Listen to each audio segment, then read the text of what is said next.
You've heard of Telltale's The Walking Dead. You've probably heard of Overkill's The Walking Dead, and you may have even heard of the 2 new VR games. But have you heard of The Walking Dead Survival Instinct?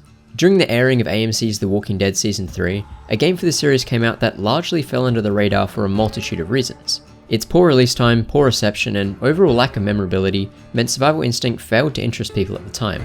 But with a bit of work, it could have been a great game.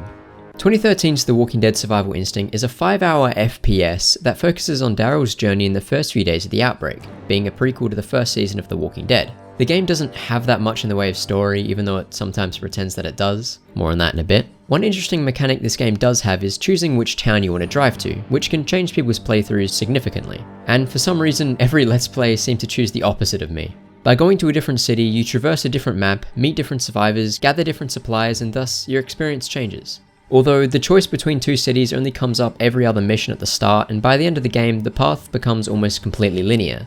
It was also cool to lead your small group of survivors, giving them tasks to do and weapons to fight off walkers with. Each character has a preferred weapon type, and sending them out raises the group's scavenge risk. Sending just one person out at full health with their favourite weapon to find fuel usually raises the risk past 50%, which makes it seem pointless. So I only ever did it once or twice when I really needed to. And the only task you should ever send them out to do is collecting fuel, as the rest are genuinely pointless. But even when sending them out for fuel, you'll just end up having to go get some for yourself within the next half hour anyway. This really didn't make me want to help any survivors, because it would barely benefit me. And that sounds horrible. Whoa. The game classifies itself as a first-person shooter, but the only real way this game can be played is through mind-numbing stealth. You basically have to crouch walk your entire way through this game to not be caught by the herd during missions. If you do ever get noticed by the herd, never use a gun, as the sound will just draw out every other walker on that level, basically being an instant death sentence to whoever fires a shot. Even what you'd think would be the best weapon to use in ambush type situations, the shotgun, its reload is so slow that you will literally die before you can put in the next couple bullets. And the shotgun can't even blow off more than one walker's head at a time, so it's basically useless, along with every other gun in this game.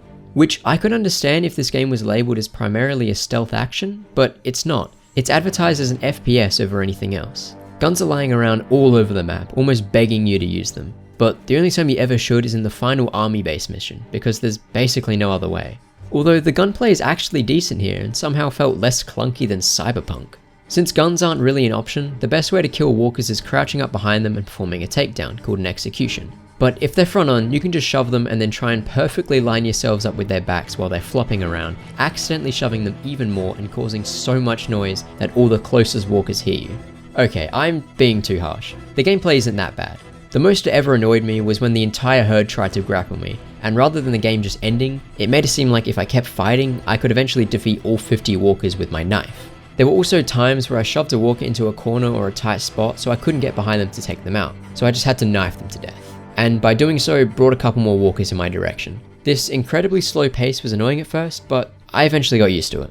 Funnily enough, they actually got Norman Reedus and Michael Rooker to play Daryl and Merle, which surprised me, and it honestly makes the game seem a lot cooler than it is.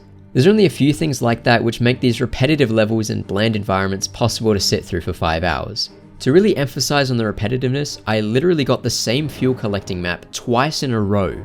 I feel like an easy fix to make this game look more appealing would be to just turn up the saturation slightly, increase the FOV, make the crosshair smaller, and zoom out on the view models a little bit. The crossbow doesn't need to take up an entire quarter of the screen, although that wouldn't change it nearly enough. Without a complete overhaul, the game is still going to look dusty. Like for 2013, this game looks horrible. Survival Instinct came out in the same year as GTA 5, BioShock Infinite, The Last of Us, Tomb Raider, and Assassin's Creed Black Flag. Those are all beautiful looking games, while this one looks like something straight out of 2008.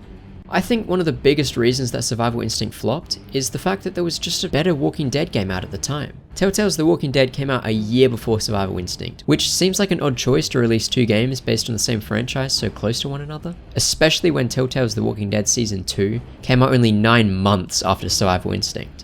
I like the mission choosing aspect of Survival Instinct, but Telltale had already knocked it out of the park in that department, leaving no room for competition. It's unclear when Activision acquired the license to make Survival Instinct, but development only started in late 2011 or early 2012, leaving only a year and a half before the actual release date. No wonder it's only 5 hours long.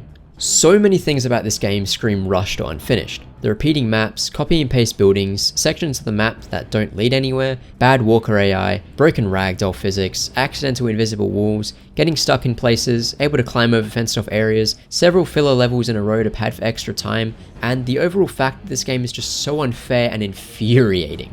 It definitely feels like the game tries to push you back with unfair level checkpoints and overpowered walkers, making the game seem a lot longer than it actually is. Survival Instinct also takes some getting used to, as learning to crouch everywhere and getting used to the game's unchangeable difficulty doesn't come naturally. This forced difficulty is definitely there to try and add extra time to the average playthrough. Between the mind-numbing stealth sections and the really unfair action bits, this game forces you to play it in a lot of small sessions rather than in one big hit, also adding to the illusion of the game being a lot longer than it actually is. Even just playing an hour at a time felt like a chore sometimes. The strange game mechanics take about an hour to get used to, which translates to about one whole in-game session, meaning that everyone's first time playing this game is absolute hell. It's completely understandable why people would return it after that. But the game does seem to get easier and more laid back towards the end. Maybe it's due to finally getting used to it, or maybe it was the devs trying to wrap up the game in time. Maybe it was a bit of both. You know, I like the fact that this game is hard. The first few days of the apocalypse would have the walkers at their strongest, so it makes sense that you have to be really careful and that you'd go down easy if a herd catches on. But in its current state, the game is hard for all the wrong reasons. Hordes of walkers coming out of nowhere, purposely placed walls of walkers in front of the objective, and having no time to refill your health bar anywhere near an oncoming walker. You're meant to be able to distract walkers by turning on radios or throwing glass bottles, but it almost never worked. Only once did a radio save me by distracting the herd, and it was purely accidental. I think one of the main reasons Survival Instinct feels like a chore to sit through is the side missions they make you do before going to the next step of the main story. I mean, let's face it, they're not side missions, they're filler levels. It's always the same mindless task of collecting what you need, almost always going to be fuel, but can sometimes be car parts. They try to add this illusion of choice that if you choose the right combination of back roads, streets and highways, you won't need to sit through another scavenge mission.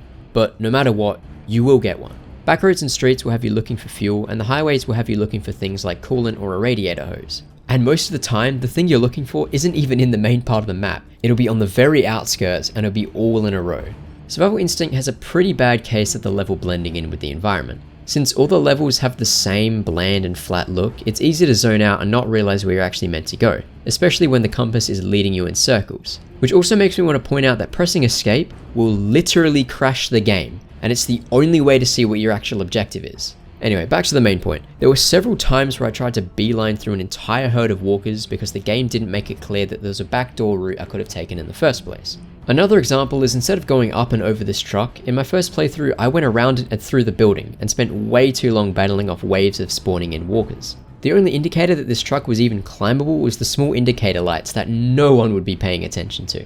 This could easily be fixed by making the objects on the correct paths shine or glow. Despite all that I've said, Survival Instinct still has a good base concept. It just may have taken a wrong turn at the very start of development, or maybe time constraints made terminal reality have to shrink their vision. It's not like these developers have never made a good license game before. In fact, they were the ones to create Ghostbusters the video game in 2009, which is widely known as one of the best licensed games to date. My experience playing Survival Instinct was a bit weird. Instead of hating the game more as I went along, it actually started to grow on me. At first I wasn't having fun due to not playing the game the way it wanted me to, not fully embracing the boring stealth strategy just yet, but each session seemed to get easier to sit through until the final hour where I was actually having fun. If only Survival Instinct had captured the feelings I had towards the end of the game at the start. Being only 5 hours long, by the time you get used to it and actually start having fun, it's already over. But that could have also just been relief that I was finally about to finish this 5 hour long boring nightmare. Although one thing that actually made me want to play this game a second time was the perks, called relics, that you get given once completing the game with a certain survivor. The relics range from decreasing the range at which walkers will detect you to having unlimited ammo, but sadly these aren't stackable, only being able to apply one per playthrough. Maybe the final platinum relic shouldn't be infinite ammo, it should be to have every perk in one. That would really make me want to grind this game, making it easier for myself every playthrough until it's a speedrunning cakewalk.